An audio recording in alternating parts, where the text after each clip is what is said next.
5 సంవత్సరాల పరిపాలన మనం అందరం చూసాము. రోజు కరెంటు బిల్లులు పెంచడం, రోడ్లు కరెక్ట్ లేవు.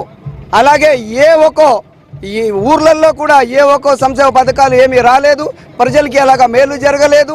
పన్నుల మీద పన్నులు, బిల్లుల మీద బిల్లులు, ప్రతి ఒక్కటి కూడా జనాల్ని హింసించారే తప్ప ఎవరిని కూడా న్యాయం చేయలేదు.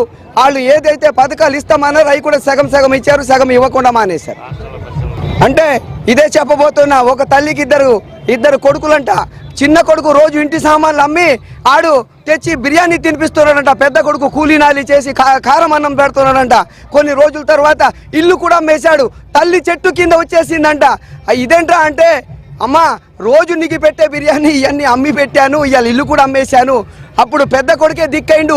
చిన్న కొడుకు ఈ జగన్మోహన్ రెడ్డి అంటున్న పెద్ద కొడుకు చంద్రబాబు నాయుడు. పెద్ద కొడుకు చంద్రబాబు నాయుడు గారు కనుక వస్తే మనకు అన్ని విధాలుగా ఆదుకుంటారని నేను మీకు